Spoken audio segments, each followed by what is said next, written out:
ecce agnosteik vitolet peccatum mundi. Behold the Lamb of God, which taketh away the sin of the world. Jesus Christ, the Lamb of God, changed the world forever. The effects of this can be seen even in science, technology, history, art, and culture.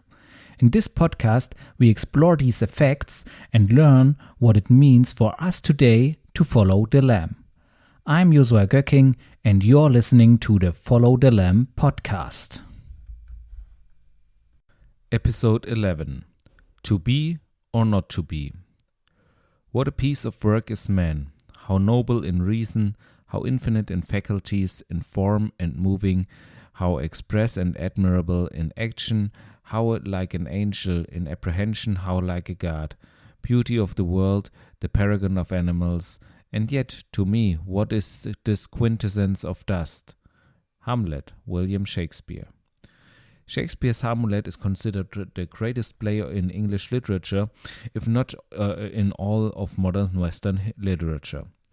To this day, more than 400 years after its premiere, it has lost none of its relevance, quite to the contrary. It can be understood as one of the first works of modernity, especially one with a character that reflects the psyche of our modern age like no other. So, what is it about? At the center of the plot, there is Hamlet, son of the recently deceased King of Denmark, who is studying in Wittenberg. After the king's death, his brother, Hamlet's uncle Claudius, became the new king. Only a few months after his death, he married the king's widow, Gertrude. Hamlet is less than enthusiastic about this development and criticizes above all that so soon after his father's death, no one but him seems to be mourning. The plot begins with the apparition of that Hamlet's friends, including Horatio, see and identify as Hamlet's father, or the ghost of Hamlet's father.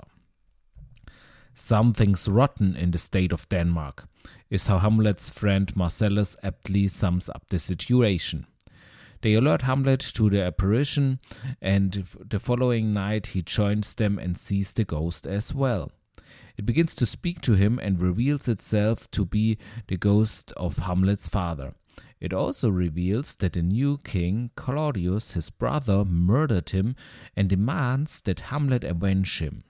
From then on, Hamlet is plagued with indecision as to whether he should comply with the ghost's demands or dismiss the apparition as a deception. He decides to pretend to be mad so that Claudius does not become suspicious while he investigates the ghost's accusations. Soon, the court becomes concerned about Hamlet's apparent madness. The king's close confidant Polonius believes it is because his daughter Ophelia does not return his love after he and his son Laertes have warned her urgently against associating with Hamlet. When Hamlet encounters actors passing through, he devises a plan to have a play performed that fits Claudius's accusations like a glove. He wants to use Claudius' reaction to determine whether he did indeed murder his father. The play is the thing wherein I'll catch the conscience of the king. That's what he says. The plan works. Claudius interrupts the performance. Gertrude confronts Hamlet while Polonius listens behind the curtain. Hamlet mistakes him for Claudius and accidentally stabs him to death. Ophelia, who believes she has now lost her lover to madness and has also lost her father, descends into madness herself, and as we later see, apparently commits suicide by drowning. Claudius sends Hamlet to England on a mission with the plan to have him killed there. When Hamlet escapes the murder plot and returns alive from England, Claudius decides to convince Laertes to take revenge on Hamlet for the death of his father Polonius. They plan a rigged duel with a poisoned weapon and additionally poisoned wine. The plan backfires when Gertrude accidentally drinks of the poisoned wine.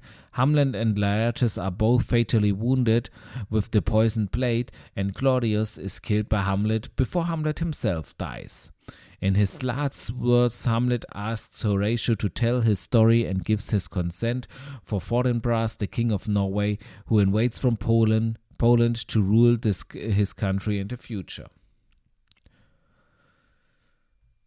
Shakespeare's tragedies are said to always end with everyone dead. This is definitely true of Hamlet. Only Horatio remains alive to tell the tale. Some may find this repulsive, but those who can bear it will gain a lot from this work. Even in such tragedies, there's always an unmistakably beauty in Shakespeare's work. This is not only due to the almost perfectly written prose. On the one hand, many of the sentences Shakespeare uses are closely based in the Bible. The text quoted in the opening quotation can also be found in Psalm 8. There it says in Psalm 8 verse 4 and 5, it says, "What is mankind that you are mindful of them, human beings that you care for them? You have made them a little lower than the angels and crowned them with your glory and honor." So to compare this to the initial quote which is from Hamlet, this is, "What a piece of work is man, how noble in reason, how infinite in faculties, in form and moving, how express and admirable in action, how like an angel in apprehension, how like a god, the beauty of the world, the paragon of animals, and yet to me, what is this quintessence of dust?" So you see there are some changes. It's not exactly the same verse, but some parts of these quotes are really pretty closely related to the Bible, or even taken from there kind of one-to-one. So on the other hand, so this is one part why we consider this beautiful. On the other hand, Shakespeare always assumes a moral order in his works, and violating this order has tragic consequences. This moral order is clearly based on the values presented in the Bible. Shakespeare's works are not considered Christian, as they rarely refer explicitly to Christianity. However, they are so permeated with Christian moral values that they can definitely be called Christian. But what exactly does Hamlet describe? How can this work be interpreted? Hamlet is the archetype of the modern man. It is a result of the modern age that questions everything. It is no coincidence that in the play Hamlet studies in Wittenberg, which is the birthplace of the Reformation. Luther's Reformation and the resulting division in the church into Catholic and Protestant led to the institution that had previously had a monopoly on truth being called into question. One difference in belief between Protestants and Catholics was very pronounced at the time was the belief in purgatory, and thus also the belief in the existence of ghosts. Protestants rejected this, which is why Hamlet initially doubts the reality of his father's ghost's apparition. This doubt leads Hamlet in his madness, the extent of which we never know whether it is feigned or genuine, to make many of the statements that we know today primarily from postmodern worldviews. He responds, for example, mockingly to Polonius' question about what he's reading. Words, words, words. In doing so, he undermines the meaning of language and its ability to describe true facts. In modern theories, two language is usually understood only as a vehicle for exercising power. So just like Hamlet basically defines language to not mean anything, in many postmodern theories it's also considered to be at least not mean what it says, but be just a mean to gain power. This appeal to postmodern worldviews becomes clearer in the quote to Rosencrantz, in which he considers Denmark to be a prison, which Rosencrantz does not confirm, and then Hamlet states, "For there is nothing either good or bad, but thinking makes it so." Here Hamlet clearly denies the moral order of the world. Good and evil do not exist outside of human thought and are therefore subjective. What is good for one person may appear evil to another. This is in close agreement with the postmodern theories, which regard good and evil as relative and do not assign them any reality beyond the subjective human perception. It is interesting that these worldviews emerged much later, but their basic features are already contained in Hamlet's words. In this work, Shakespeare already foresaw the consequences of this new modern age. Ideas work their way to their final state, so those who can foresee the consequences of a new idea are often, like Shakespeare, able to predict parts of the future very accurately. But Hamlet's questioning does not stop here. At the climax, he contemplates life and comes to a conclusion that, in my view, shows that these postmodern views ultimately lose themselves in contradictions. He ponders their existence and wonders why, given the many adversities in life, it does not make sense to fall asleep. So, to take one's own life is meant by that. And in this context, the formative quote appears. To be or not to be, that is the question. Hamlet wonders whether he would dream in his final sleep. That is, whether there's life after death, and whether that is the reason why one endures these difficulties of life instead of escaping them. He comes to the conclusion, thus conscience makes cowards of us all. Is that true? Do we act cowardly because we consider the possibility of life after death? Or is it a reverence for life and the consequences of our decisions even beyond this life that makes us reflect? Does the fact that we endure the difficulties of life show that we instinctively know that we are not purely material creatures and that our lives have meaning? What must always be taken into account in all these interpretations is that Hamlet is only pretending to be mad the whole time.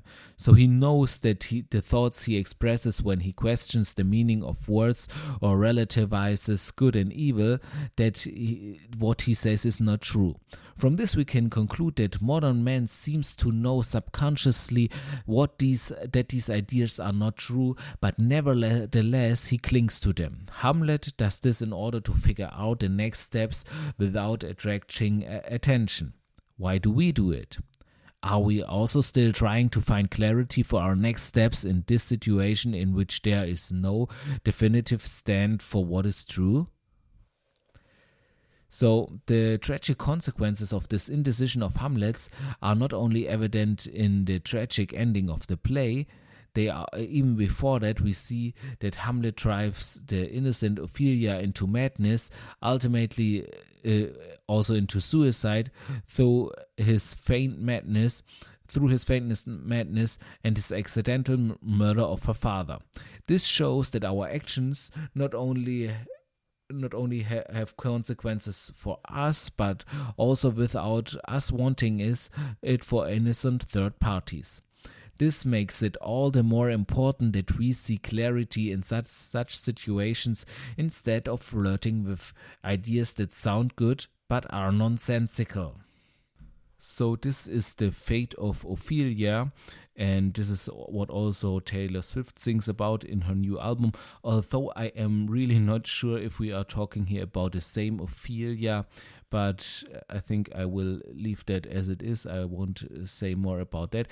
I'd rather continue to speak about what this really means. So what does it mean for the Reformation? We said, or we can clearly see in Shakespeare's work that he is pulling or connecting these questionings to the Reformation, and that he sees this as the trigger for these confusions, and this is well founded since these questions arose only after the Reformation. So was the Reformation therefore a bad thing? No, I don't think, and I don't think that it was Shakespeare's intention to say that or to make that point. In my view, the Reformation was necessary, but like everything else, it also had tragic consequences. What was abolished by the Reformation was the standard of truth provided by the Catholic Church, and without it, the doubts that haunt us to this very day arose. The problem was not that this standard was abolished, but that it existed in a place where it did not belong in the first place. The standard for what is true is not found in the doctrines of a church, however good and right they may be, but in Jesus Christ. With the Reformation and Luther's 5 solas, this was once again made the foundation of truth, although now everyone had to discover this foundation for themselves, and it was no longer imposed from above. In addition to the negative effect questioning, which the play highlights, it has also many positive effects. Modern science and technological progress are just two of many examples for this. What saves us from suffering the same fate as Hamlet is therefore not a return to trust into an institution that determines what truth is, but trust in Jesus Christ, who is the truth and has revealed himself to us in his word. Thank you for listening to the Follow the Lamb podcast. Now it's your turn. Please let me know what you think about this episode. If you are on Spotify, you can use the comment section below. Otherwise, you can go over to my Substack, youfollowthelamb.substack.com, and there you find all the podcast episodes as articles, and you can read them again if you like, and also comment on them. If you want to contact me directly, feel free to use the contact form at my webpage sci-faith.de/en/contact. Please also note that this is an independent podcast, which means it is only produced and marketed by me, and therefore I need your support. Share it with your friends, relatives, and everyone you think might be interested in hearing these episodes. Also, do not forget to give this podcast a 5-star rating and subscribe to it to never miss an episode. Thank you very much, and follow the Lamb.